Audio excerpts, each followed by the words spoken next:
All right, well, welcome everyone to Rhone Rangers virtual experience. We hope you're all safe and well during these kind of crazy times we're having. But my name is Tony Quayle. I'm the general manager here at Thatcher Winery in Paso, Robles. Today you will be joining us for a virtual discussion on viticultural practices with American Rhones. And we're kind of going up and down the West Coast here. We've got some fun panelists. Our first participant is going to be Kathy O'Leary from Long Walk Vineyard up in Oregon. Thank you, Kathy. You're welcome. Then we're going to jump down to Paso Robles and with Neil Collins at Tablas Creek. And then we're going to jump over to Stasi Seay from Hope Family Wines here in Paso Robles. Hello. And then we're going to finish with Bob Lindquist down in the Nacido area. What is that? Santa Maria Valley. Santa Maria Valley, exactly. So southern, little south of San Luis Obispo on the Central Coast. So thank you all for joining. Kathy, would love to start off and hear a little bit about Long Walk. Oh, there we go. Sorry, I wasn't used to that screen sharing thing. Hi, my name's Kathy O'Leary. I own a small boutique winery in Ashland, Oregon, which is about 20 miles north of the California border. There we go. It is part of the Rogue Valley appellation. And the Rogue Valley appellation is relatively new in being an AVA. I think 2001 or 2002, it became an AVA, but grapes have been planted here and wineries have been here since early in the 1800s. So it's a long time viticultural area. My particular vineyard is called Long Walk Vineyard. It's at a 2,000 foot elevation, and it's about 50 acres of land, of which it's devoted not only to grapes, but also to a number of other organic crops, tree fruit, and several acres of restorative habitat, as well as wild areas. And we've been actively involved in trying to put in place a very diverse habitat, both for the different crops we grow, as well as the different beneficials that we support. We've been a certified organic location since 2002. We grow a number of Rhone varietals. We grow Carignane, Syrah, Mourvedre, Grenache, Cinsault, and we also have a small amount of Zinfandel, primarily because my husband and I enjoy drinking it. These varietals were planted in the early 2000s. We make a number of single varietal wines from them, as well as a blend that we put together every year. It tends to be Mourvedre based, but this year it is Carignane based. That's basically our story. Let me see, what else can I tell you? In terms of the kind of soil and the different terroir that we have here, we are in a kind of a unique geologic area. We are in the shadow of 3 different mountain ranges, but even within that, we still get a marine influence. We are in the shadow of the Cascades, the Siskiyou Mountains, which are often called the coastal range, and then also the Klamath foothills. And uniquely in Ashland, the Klamath and the Siskiyou range form Box Canyon right south of us. It creates an opportunity for geologists to be very interested in this area as these 2 mountain ranges have collided, but it also gives the wine growers in this area access to lots of different kinds of rock and soil. So we have a little of everything. We have volcanic, we have what would we say, the sedimentary, and we have metamorphic. We have lots of those different kinds of influences in the wine, which is great. let's see, what else can I tell you? I think what's unique about our site is our elevation. So we are almost 2,000 feet, and our rainfall is very similar to San Francisco. We have 19 inches a year of rainfall typically. So it's a pretty warm and dry area, and we're able to grow grapes that need a lot of hang time and a lot of sunshine. Got it. And kind of on the Rhone varietals that you do have planted there, were they picked specifically for that site or for their characteristics or that climate? Yes, we did. We picked them specifically for our site and our climate, but we also picked them with an eye towards being able to blend them. We were focused on the wines of Provence and the Chateauneuf kinds of products, and we really wanted to, that's why we have some of the more obscure, the Cinsault and the Carignane. We really wanted to find a good way to blend all of those together. What we've discovered is that we really like our Cinsault for a rosé.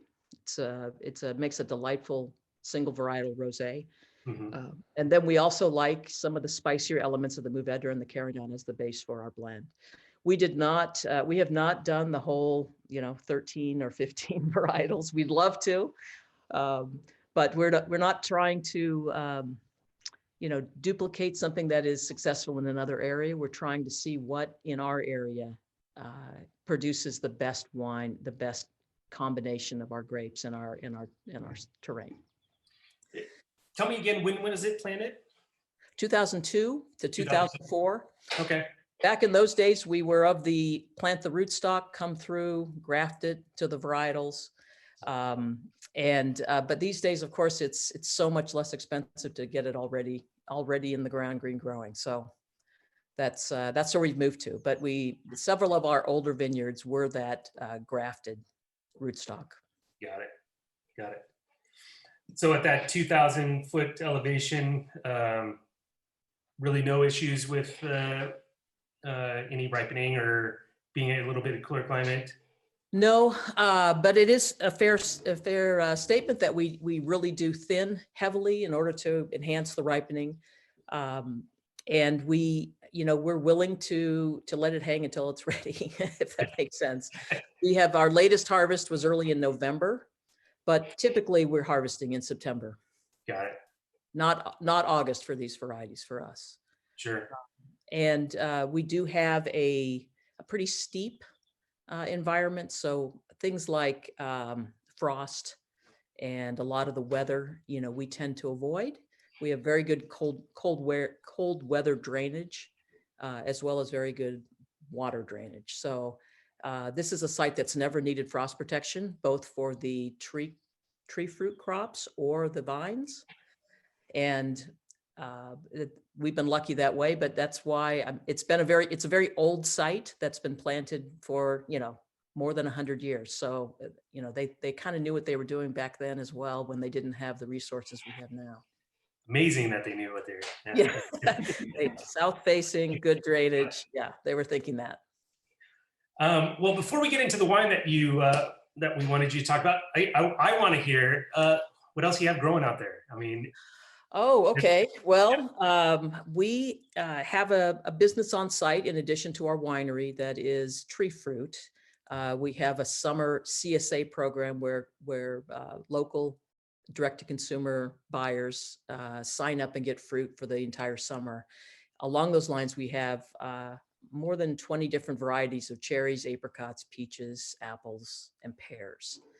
All of those go 100% direct to consumer in our regional area and local area, with the exception of pears that we have just so many of them. They get packed and sold to a farther distance, but it's a couple hundred tons of tree fruit that come off the trees and go to people's houses.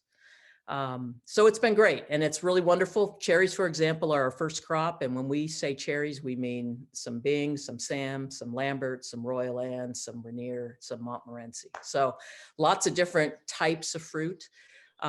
It was a natural for us to put in wine grapes and to grow them organically from the beginning. And we sold grapes for many years, and only in the last few years, we began making our own wine, and we're quite proud of it. Well, good. Then perfect segue. Let's talk a little bit about your wine. Which wine are you showcasing today? So the wine that I'm showcasing today is a 2019 Carignane, single varietal. It's our third year of making a single varietal Carignane, and we think it's our best yet. We actually make the wine up in Carlton, Oregon, up at the Carlton Winemaker Studio.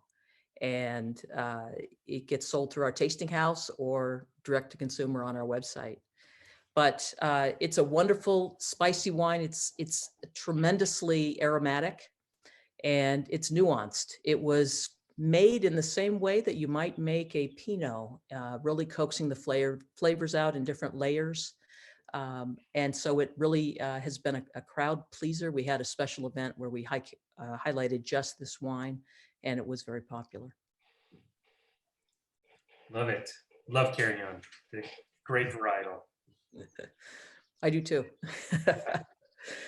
And it's a great varietal that helps you kind of manage the vineyard as well, correct? Yes, it is a great varietal. I will tell you, it is our most troublesome varietal, Carignane. And the reason is it is a magnet for mildew, this Carignane. And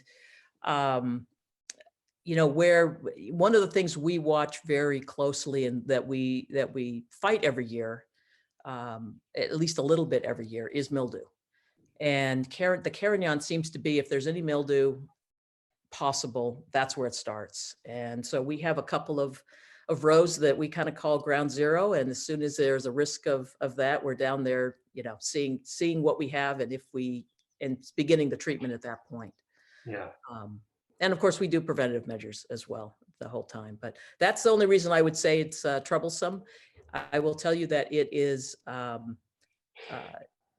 no issues with its growing or its habit. It's not overly aggressive. It's not fragile.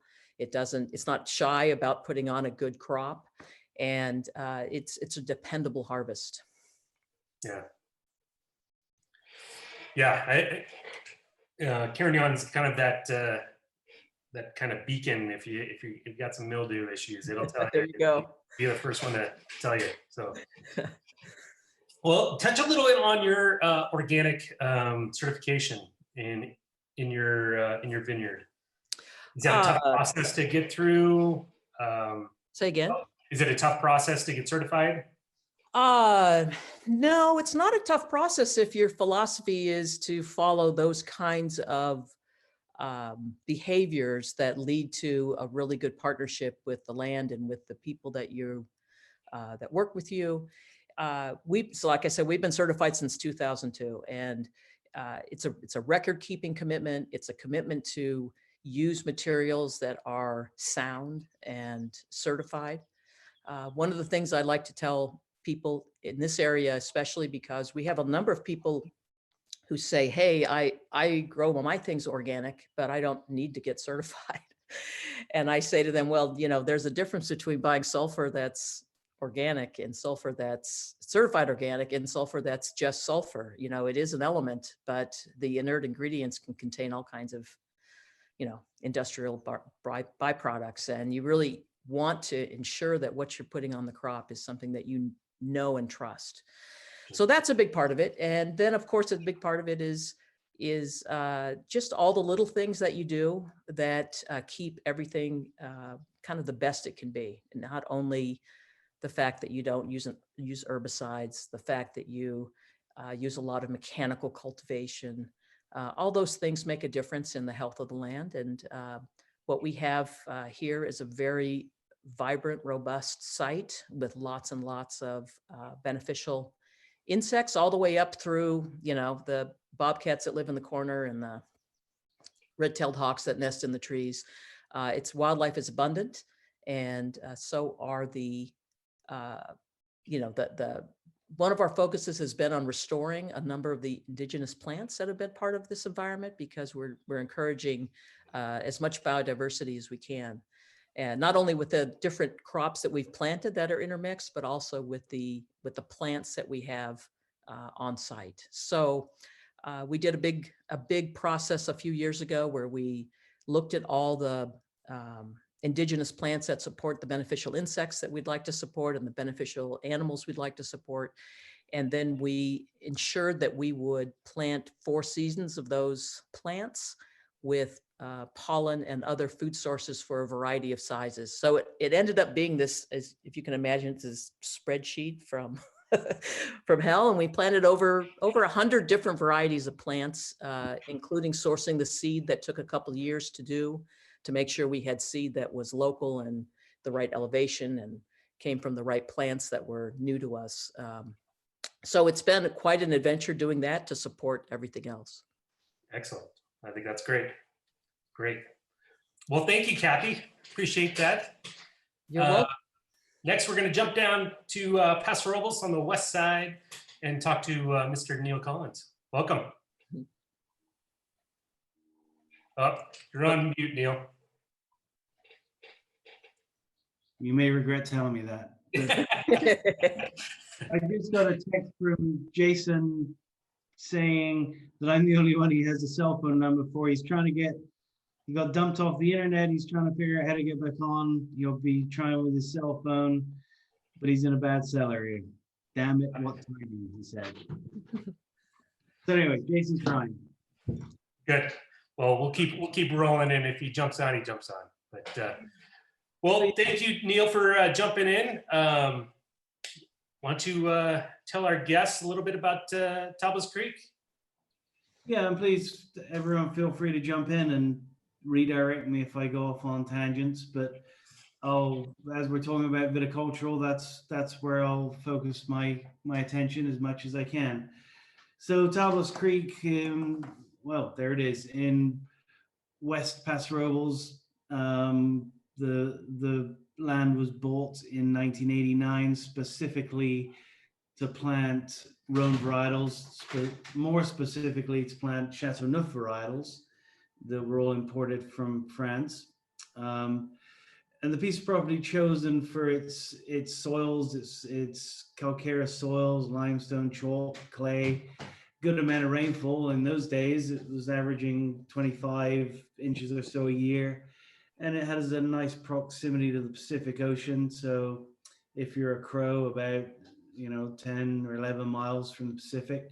So we get, as was really evident today, we get a lot of coastal influence, a lot of the fog coming over. Wow, that's a nice picture. That's Scruffy Hill. That's our first major dry farm block, which we'll get into here in a little bit.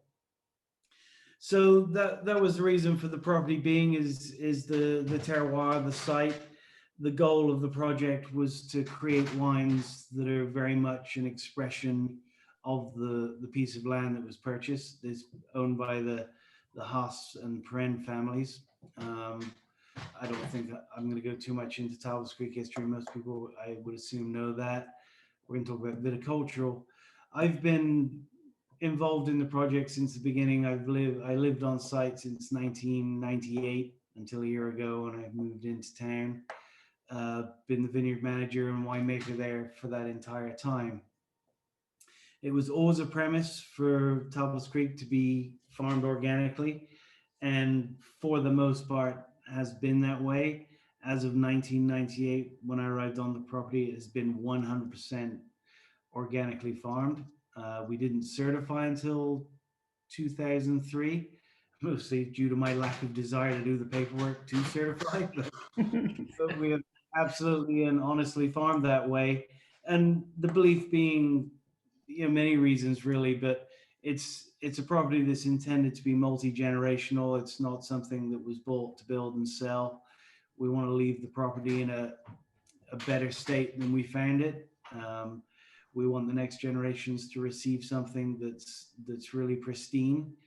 And as importantly, we're trying to make wines that reflect a place. So we want the land to be as healthy as we can to reflect that and reflect that through the wines. And to farm organically, we believe will reflect through to the wines as the purest form of that expression. We grew from organic and, curiosity led us to biodynamics, and we got into that, and we were certified by Demeter in 2016. as a biodynamic property. It's an entire property, whether it's olives or grapes. And then most recently, we became the first vineyard property in the world to be Regenerative Organic Certified, the ROC, which is a new certification that I strongly encourage people to look up on the internet. Just Google the ROC and look into that. It's very cool and super interesting, but it's just another step for us in trying to do the best job at farming that we can. Along the way, we always talked of dry farming, but the early vines were planted pretty tight, like 1,850-ish per acre, which on the top of a limestone hill is pretty tough not to irrigate ever. So fairly early on, just kind of seeing the Zinfandel vineyards that surrounded us and knowing that some of my favorite vines throughout the world were truly like a head train dry farm situation, I started kind of copying the Zin growers locally who, the oldest vineyards in Paso are Zin vineyards. There's Uberoff from 1886 and the Martinelli from 1920s and a lot of stuff from the 70s. And my mindset was that really the purest expression of a piece of land is got to be that. And that picture we saw earlier, I don't know if we can pull that back up, the vineyard with the owl box on it, that was Scruffy Hill, which was our first major dry farm project. It's about 9 acres of Mourvedre, Grenache, Counoise, Syrah, and a little bit of Roussanne, which struggles to survive over there, but there's a few vines over there. It was a field blend in mind. It's never actually been made as a field blend, but maybe one day. And we've continued with that. And over the last decade, I've really, apart from propagation blocks, I've only planted dry farm stuff on about a 12 by 12 spacing, very traditional for old farming. And that's how we farm. Again, it's easier to farm organically that way, and it is a true expression of the piece of land. And through biodynamics, it kind of led to more diversity, which I think is one of the great things of that form of farming. It really does lead your mind into looking at different aspects of what you're doing. So, we started planting a few fruit trees amongst the vineyard. If a vine dies, we'll replace it with a fruit tree, an old heritage variety. We've got, I don't even know how many trees there are and what varieties. We're lucky to have a nursery in town who specializes in great fruit tree collection. So we've got damsons and cider apples and pears and quince and peaches, you name it, it's out there. Walnuts, persimmons, and on and on. But just to try and create a little diversity, the employees eat the fruit, or the birds eat the fruit, whatever. The crew gets to sit under the trees in the shade when it's hot. The other thing, and probably one of the most impactful changes we've made viticulturally at Tablas Creek over the years, has been the introduction of livestock. So we topped out at about 300 sheep. We're currently at about, I think we're at about 240 at the moment, which is a struggle for us this year because it hasn't rained and there's not enough food for them. So, we're lucky to have pretty substantial acreage and woodland that we normally can run them on in the off season, and it sustains them, as well as we bale in rows of our vineyard, we bale cover crop. So we're feeding them biodynamic feed from our property in the winter months, which is great.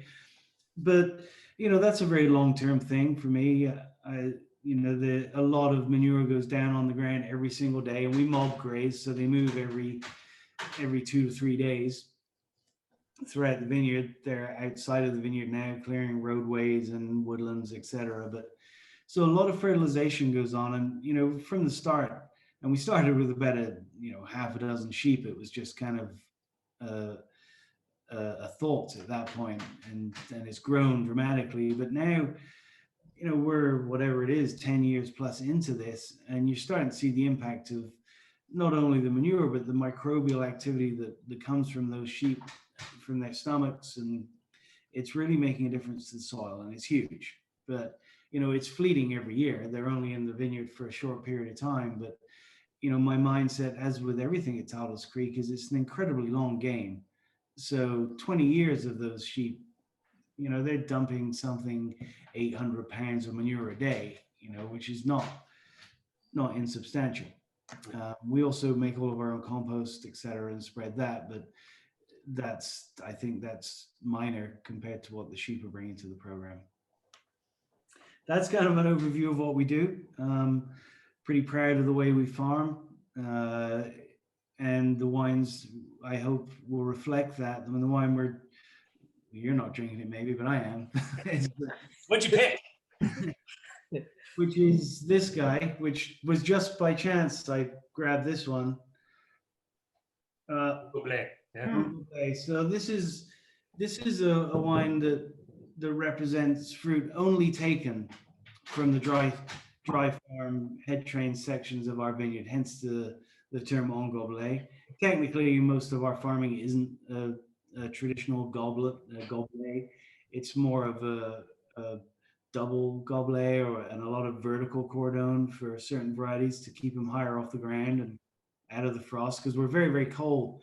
Let me rephrase that. We used to be very, very cold at times. I mean, that is changing dramatically. I mean, I touch wood. We haven't had a frost night this year to speak of, and middle of May we're out of the season. So it's been 2011 was the last really serious frost that I remember us having. So the change of climate is detrimental in some ways, but it's not detrimental to our sleep during the frost season. It's a good thing.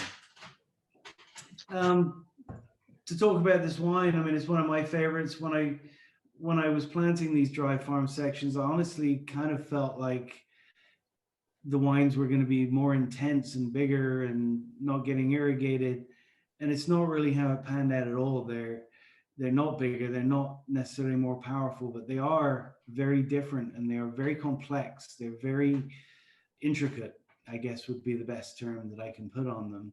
You know, it's a Rhone varietal, so intricacy is maybe not the best term, but it's not a big wine, but it is really intriguing and really interesting, and it really does show a sense of place to me, is much or more than anything else we make. I'm incredibly proud of our Esprit de Tablas wines and everything we do, and those are our flagships maybe. But this wine, I think, is a real window into what was imagined in the very beginning of a sense of place, and that being achieved by all those farming practices that I talked about.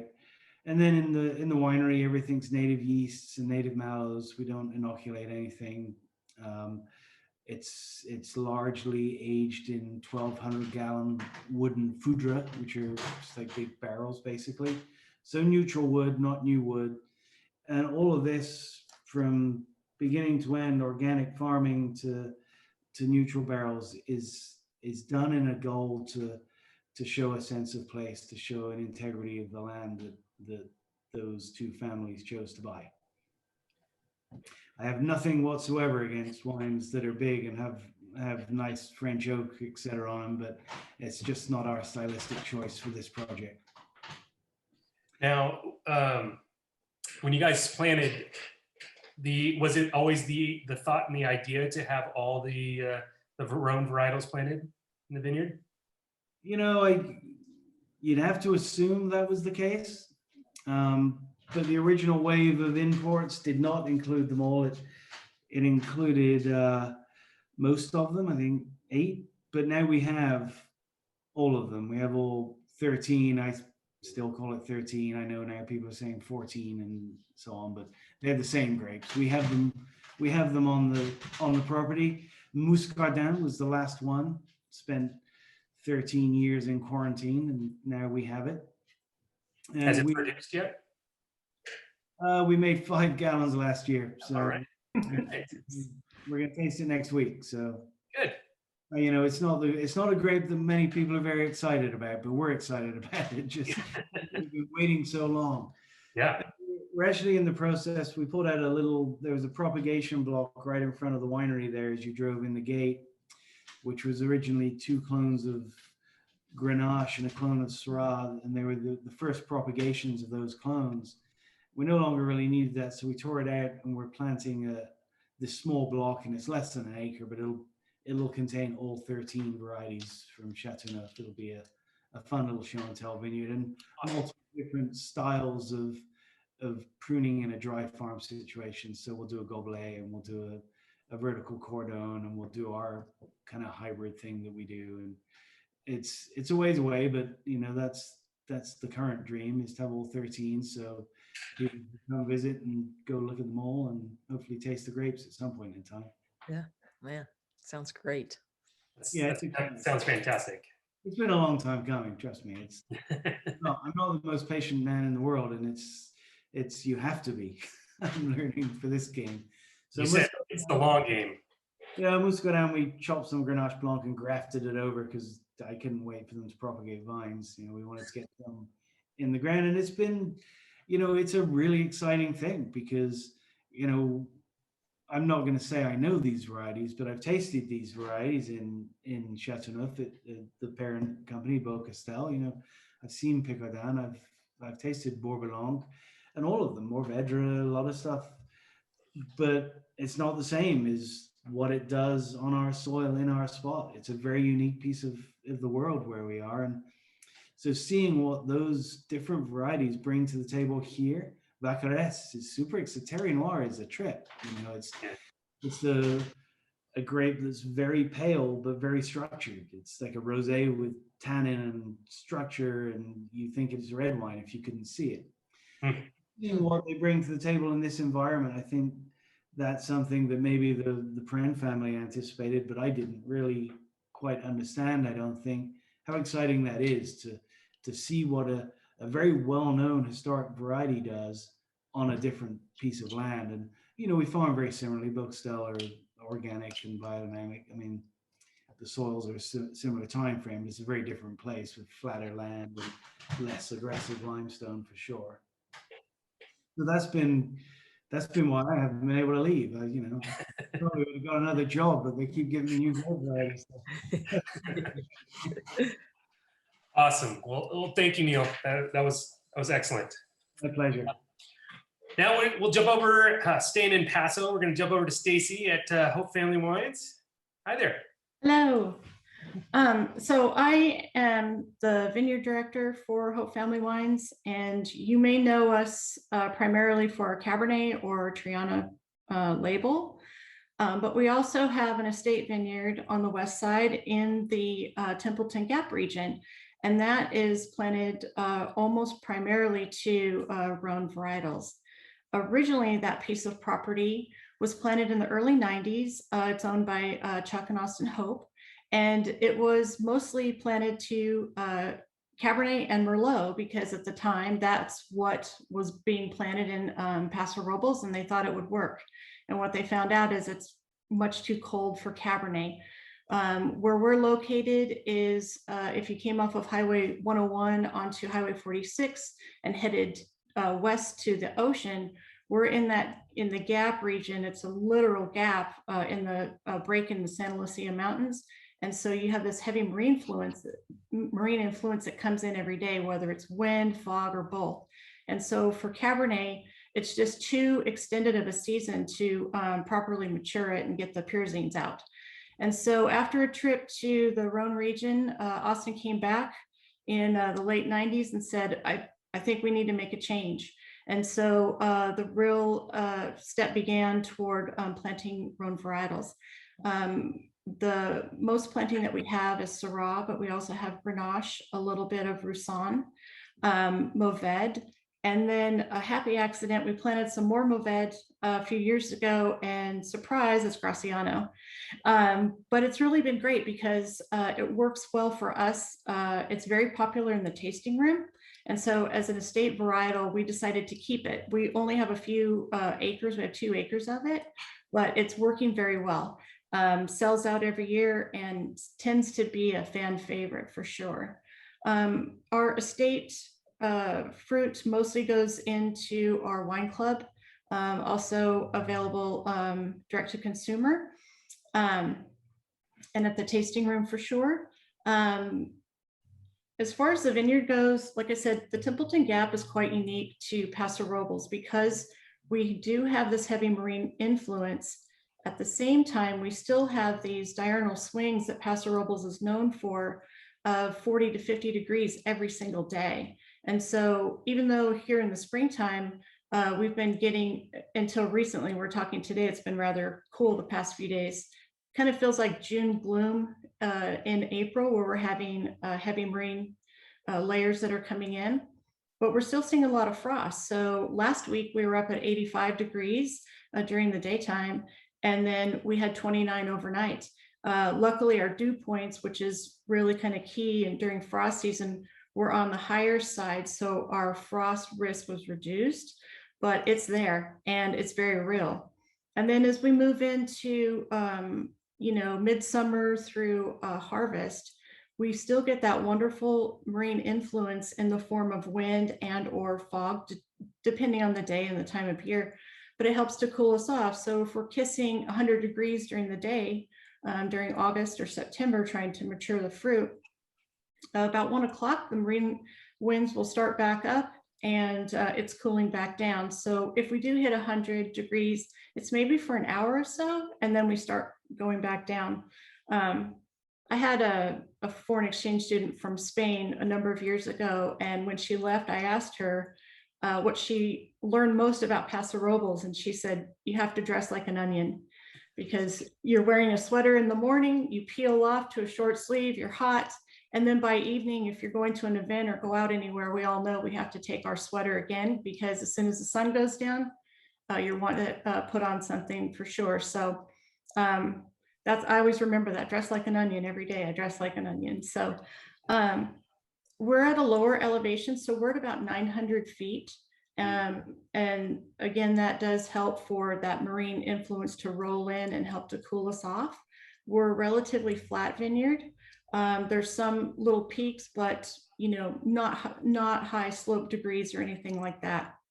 As far as our soils, they're fairly typical to Paso Robles in that they're the Nacido San Isidro complex, which is a high population around Paso Robles. And basically what it means is we have a little bit of clay, but we have a little bit of gravel and that wonderful calcareous influence too. Ours happens to be more rounded limestone rather than limestone that's just come up out of the ground, because that gap represents ancient water flow from the ocean in and then back. And so you can see a lot of that tumbled stone, and you see bedrock, you see a lot of granite that'll come up, but it's more tumbled, it's smoother. And absolutely the limestone is smoother, but it's definitely there. As far as the influence on the wine, I think it helps to bring a lot of acidity. The influence on the vineyard is that it helps the water to move through the soil when we have like these pockets of clay, because it kind of acts like vermiculite in potting soil, the little white vermiculite that you might see when you use your potting soil. So it allows that water to kind of permeate through the soil and really kind of spread the moisture around, which is good. But then the clay helps with some moisture holding capacity as well. So our vineyard is farmed sustainably. We're certified sustainable through the SIP program. We certified in 2011, and it's very important to the Hope family and myself to maintain that sustainability, but always kind of reach higher. What can we do more? What can we do to support the land? Like Neil said too, we're just visitors on the land, and it's important for us to invite the wildlife, to maintain the ecosystem that's already there, that's been there forever, and be able to pass on a really good ecosystem to the next generation. We're not trying to be invasive. We're trying to be as less invasive as possible.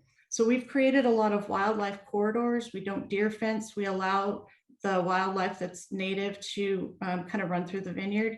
We've encouraged all of the native plants in any area that isn't planted because of creek beds and that sort of thing, which is great because it does help house and keep the wildlife on property. We've put in some quail watering systems because both Chuck and Austin Hope live on property and they love their quail. And so we've set up these watering stations for them. We get a lot of deer and wild pigs. Paso Robles surprisingly has a high wild pig population. And so we see them there as well.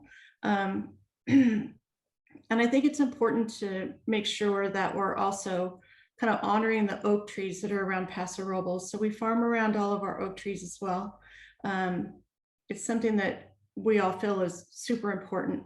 If we get, we have this nice beehive that tends to come in near the tasting room every year, and Chuck always says, don't touch the hive, you know, so we kind of work around it. And that's kind of the philosophy, is to work around, you know, the things that are naturally occurring in the vineyard.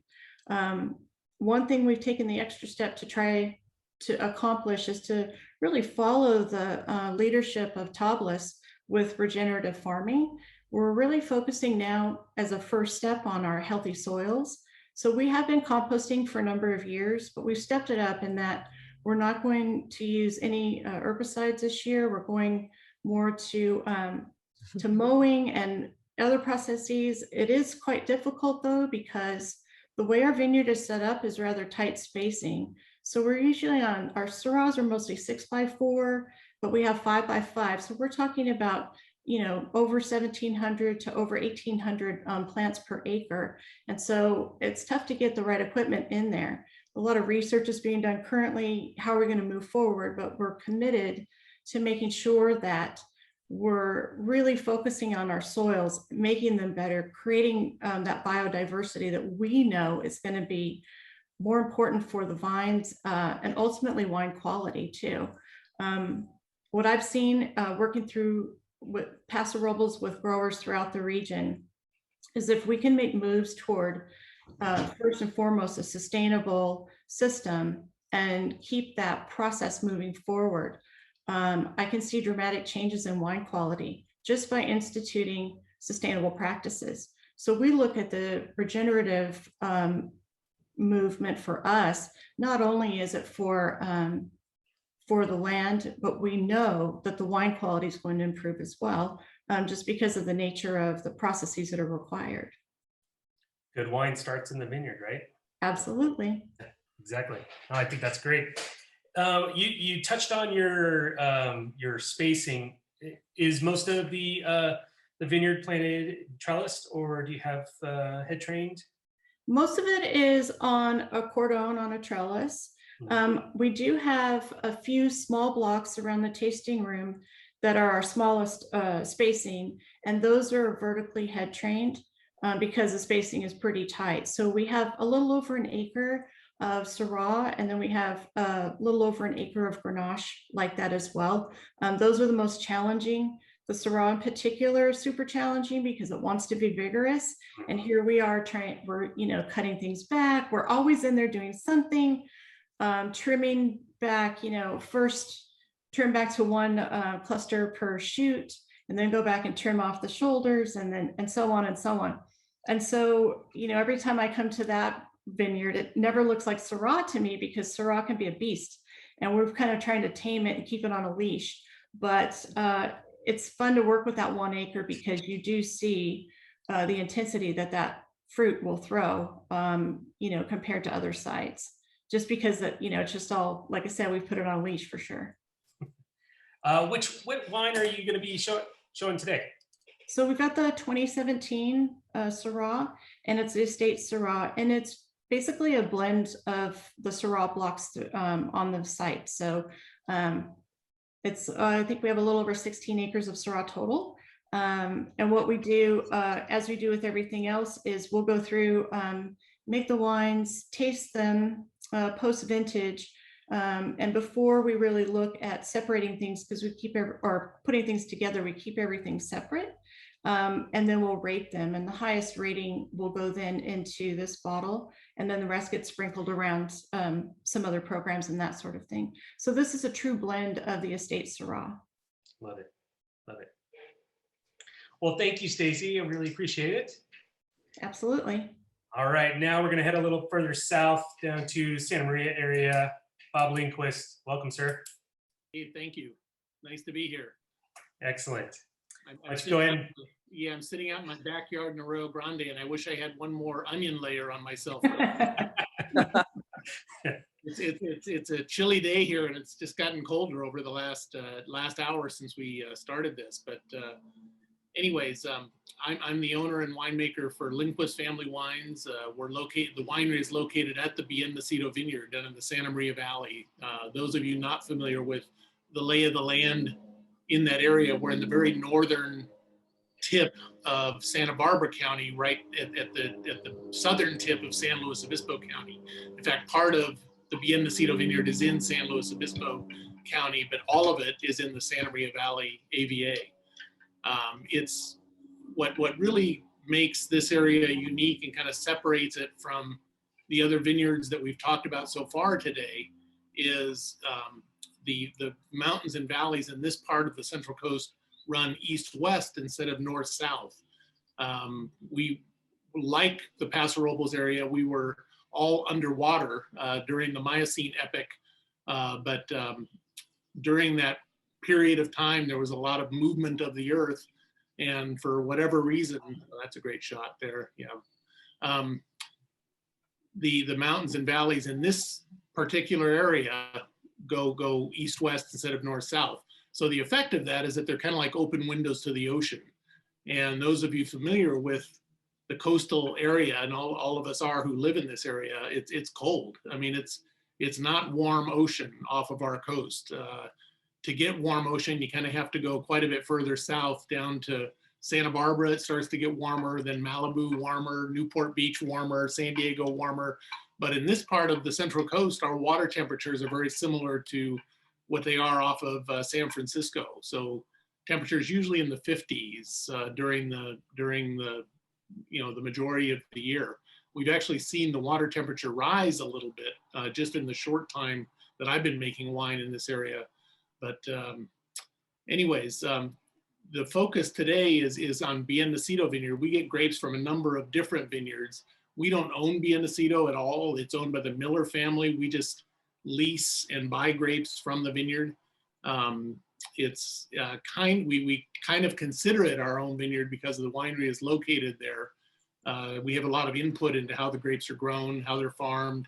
The vineyard itself is SIP certified. And the particular block of Syrah that we get that the wine we're gonna try today is farmed organically, but it's not certified organic.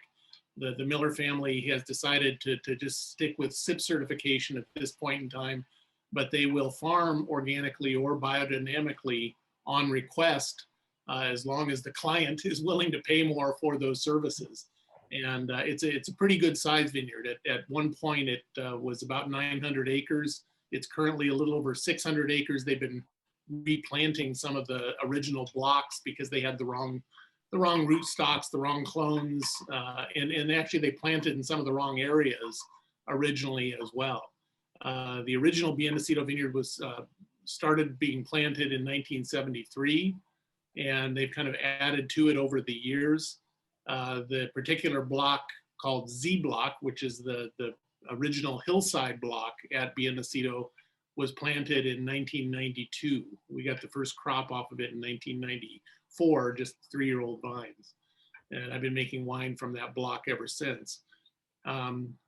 In my history, some of you may know me from, I'm one of the original Rhone Rangers, but I've been making Syrah on the Central Coast since 1982. My original wines were under the Cupé label, which was my previous chapter in life.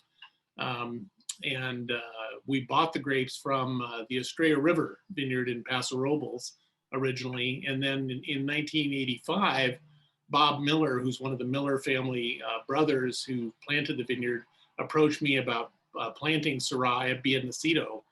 And at that point in time, Nacido was still a fairly young vineyard, and they were known pretty much only for Chardonnay and Pinot Noir. And I said to him, I think your site is probably too cool for Syrah. And he said, well, we also have a little bit of Merlot and Cabernet planted there, and they ripen every year. And I said, yeah, but have you tasted them? They're not very good. And they weren't very good. And interestingly enough, over the years, the Merlot has done well there, but is way too cool for Cabernet Sauvignon. It does ripen, but we don't get enough heat in the middle of the summer to burn out the pyrazines. When we have friends visit us from Europe, if they come from the Rhone or if they come from Burgundy, they kind of marvel at the fact that we can grow Pinot Noir side by side with Syrah in the same vineyard and have them both kind of turn out the way that they do. And the reason for that is the climate. More than anything else, the overriding qualitative factor of Nacido Vineyard is the climate. Sure, they have the right soils, they have nice hillsides, well-drained soils, really good farming practices, but the climate is really the overriding qualitative factor. And the reason that Chardonnay and Pinot Noir do so well there is that we have a really long, cool summer. We rarely get sun in June. We get a lot of marine influence during the summertime. When it heats up inland, it draws in the ocean, influence throughout the summer. And then in September and October, so we have this long, cool summer that's ideal for Chardonnay and Pinot Noir.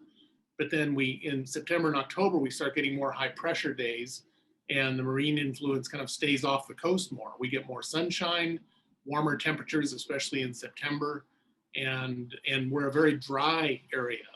We don't get rain generally during the growing season. It's very rare to get rain, so we can let the grapes hang out there a really long time. I've harvested Syrah at Nacido as late as November 17th in 1999. And interestingly enough, as early as September 25th in 2015. It generally ripens around the end of October. In a normal year, whatever normal is these days, it would be kind of in the latter half of October that the Syrah would get ripe. And I've kind of modeled the wines that I make from Nacido after the wines of the Northern Rhone, because of the Northern Rhone is definitely cooler than the Southern Rhone, and Syrah is king in the Northern Rhone. It's really the only red grape grown in the Northern Rhone.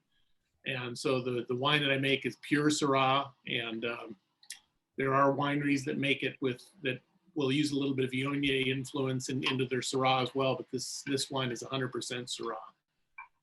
Which kind of leads me into talking about the wine. So maybe I'll just show the label real quickly on the screen here. This is our Z block Syrah from the Nacido vineyard, from the original Hillside block at Nacido. 100% Syrah, and made kind of the old-fashioned way, very traditional techniques, small open top fermenters with a certain percentage of whole clusters. Depending on the vintage, I'll do anywhere from 1/3 to 100%, just depending on how ripe the stems are. And then I like to age it in some new French oak. This has about 1/3 new Burgundy barrels. I use barrels for this wine. I use barrels that are made in Burgundy from a cooper called Francois Frere, which we have an affinity for. So cheers. Excellent. Cheers. So do you think with that climate, it just matches up beautifully for Syrah? It really does. And the vineyard manager there actually makes Grenache from, his name is Chris Hamill, and he makes wine under his own label called True Believer as well. And he actually has Grenache and a little bit of Mourvèdre. And then there's Marsanne and Roussanne. There's other Rhone varieties at Nacido, and they all get ripe every year. It's a pretty kind of special place for that. Yeah, that's awesome. That's fantastic. All right. Well, we're running on time. We've got a few questions here in the chat. Let's see. Do any of you pay attention to the mycorrhizal fungi in the soil? Well, that's a geeky question. Right? I mean, let's get it. Let's get the geek going. I think Kathy is probably the most qualified to answer that question. I actually don't pay much attention to it. I'm really more concerned with some of the other factors in building biodiversity, but I know it's an important part of soil structure. So, yeah.